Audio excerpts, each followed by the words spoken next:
Hello, Libra, Sun, Moon, Rising, Venus signs, and cross watchers. This is your tarot reading for the week ahead whenever you're finding this. If you're watching along as I post because you're subscribed, this is for the week of October 7th through the 13th, 2024. So this is going to be a short reading this week, 2 rows of 3. But before I begin, I just want to let you guys know that I have officially launched my online tarot reading course. This is a learn at your own pace course where I teach you everything that I know about tarot, from picking out your first deck, creating sacred space, the ethics of reading, the history of tarot, every single card meaning, both upright and in reverse. We go over advanced tarot reading techniques such as how to become a medium, use your psychic abilities in your reading, and open yourself up as a shamanic vessel for divine wisdom to flow through you and in a safe way. And I also even go over how to create your newfound tarot wisdom into a business or a successful platform. So go on over to my website, spiritpsychic.org, to check that out. I would love to take you on as a student, okay?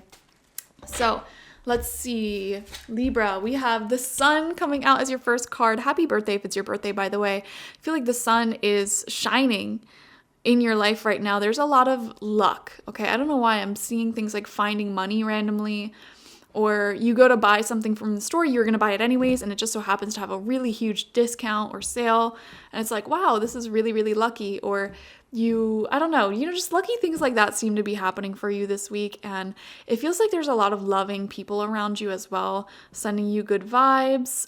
Any time spent with children will be really successful as well, really loving. Their creative energies seem to be high also. Whenever the sun comes out in a reading, it's just going to be a good week overall. I don't know how else to put it. Like, it shines across even the most negative of cards. So, and speaking of negative cards, right next to that we have the Ten of Swords. A card of ending. So this is what I'm saying, guys. It's like, yes, you may be going through some massive ending right now, but it is for your greatest good. The sun is still shining and you feel very at peace with whatever is ending in your life right now. It feels like, you know what, this is it. Like, this is it, this is the way things are supposed to unfold. And that's that. So there's not really any hard feelings. And then, wow, we have the Eight of Swords right next to that. Yeah, so some of you may be feeling a little bit stuck when it comes to certain problems in your life, but you know what? You're not sweating it too much.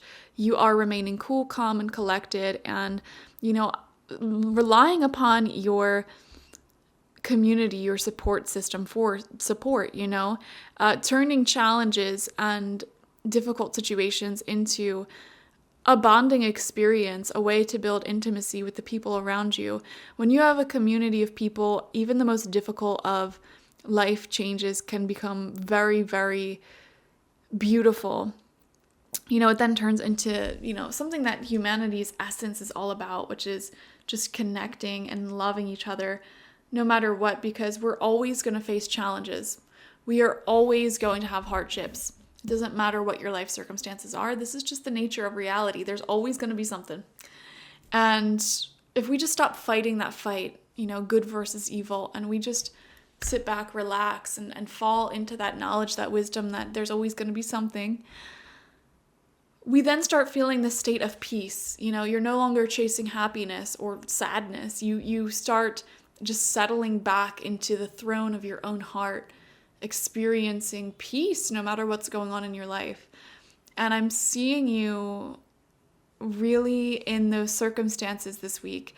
And some of you may be doing what you can to stay in those circumstances. Meditation, yoga, things like that. You may be can feel yourself slipping back into that war of good versus evil, that war that so many of us are fighting spiritually, just trying to make the world a better place at every single turn, being so upset with all of the hardships in the world. And it's like, when you just relax and understand that it does not matter how much healing or growing you do, it's just the nature of the vibration of this world and reality. There's always going to be a war going on somewhere. There's always going to be hardships felt. There's always we just live in a neutral universe. That's just how it is. You really unlock these profound, deep levels of peace and unconditional love within yourself, and you just become unbothered. And I'm seeing you really settling into that unbothered energy. second row of cards out, we have the Chariots. Wow, exactly. Some of you may be planning some travel, some future fun things to do and experiences to have, which is really exciting. Awesome. We have the Moon coming out in reverse as well, right next to that. Yeah, deep, deep, deep levels of self-exploration, soul exploration. It feels like a trippy week. I don't know how else to put it. Like, just really pondering existence itself. A lot of you are getting into your monk-like energy. Just breathing, just meditating, relaxing, and accepting life for what it is, accepting the connections in your life for what they are, the circumstances for what they are, and no longer being in a state of resistance and survival, but you're just settling back into a state of acceptance and peace in life. You know, doing what you can, of course, still setting the sails to your own life, your own destiny, going after your goals, but doing so in a relaxed way. Not in this way where you are just forcing and chasing. And you know what? I feel like a lot of people on this planet, if they were to hear this reading, they wouldn't really understand what I'm talking about. Like, they may nod their head along like, yeah, but not really understand what I'm saying to the depth of their soul. And I feel like a lot of you right now are understanding that to the depth of your soul.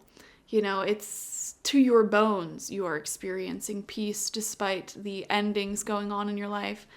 The chaos that may ensue, the realities that you may be trying to break free from. Because Eight of Swords, there's definitely some realities you're trying to break free from, whether that's poverty or lack of health or negative relationship problems or something like that, you know. You're accepting and acknowledging the negative in your life and you're working with that. But you're not in a state of anger and resistance towards it. You more so accept it as like, okay, this is a part of life. And even if my life is privileged and wonderful, there's still going to be shadows and things for me to work on, because we never stop growing, learning, and evolving in life. And it's through these challenges that we learn, grow, and evolve. And we're never not going to have that. And that's okay. So I don't know how else to put it. It's like you're not giving up. You're not throwing the towel in. You're just no longer pursuing the challenges of life with like a chip on your shoulder or wasting an agonizing amount of energy worrying about it. It's like there's nothing to worry about. This is just life. So really peaceful. And then we have the Two of Cups coming out as your final card. Love. There's a lot of love in this reading. Two of Cups and the Sun. And even with the Chariot, you know, forward momentum, forward movement with your interpersonal connections and relationships. So these are people that you hang out with one-on-one. You may be deepening your bond with them, getting closer. Very, very beautiful. Stunning energy there. Okay, so make room for one-on-one interactions this week, because a lot of love can come through that, okay? Thank you guys so much for joining me. Definitely watch for your Sun, Moon, Rising, and Venus signs to get the fullest overview of this week ahead. Like this video, comment how it resonated down below, and subscribe if you have not already. If you want personal reading with me one-on-one, the link to that is always in the description box, spiritpsychic.org. I also offer my intention oils there, spiritual life coaching sessions there, and my tarot reading course. So please check that out. Become a student. It would make me so happy, okay? Thank you guys. Bye-bye.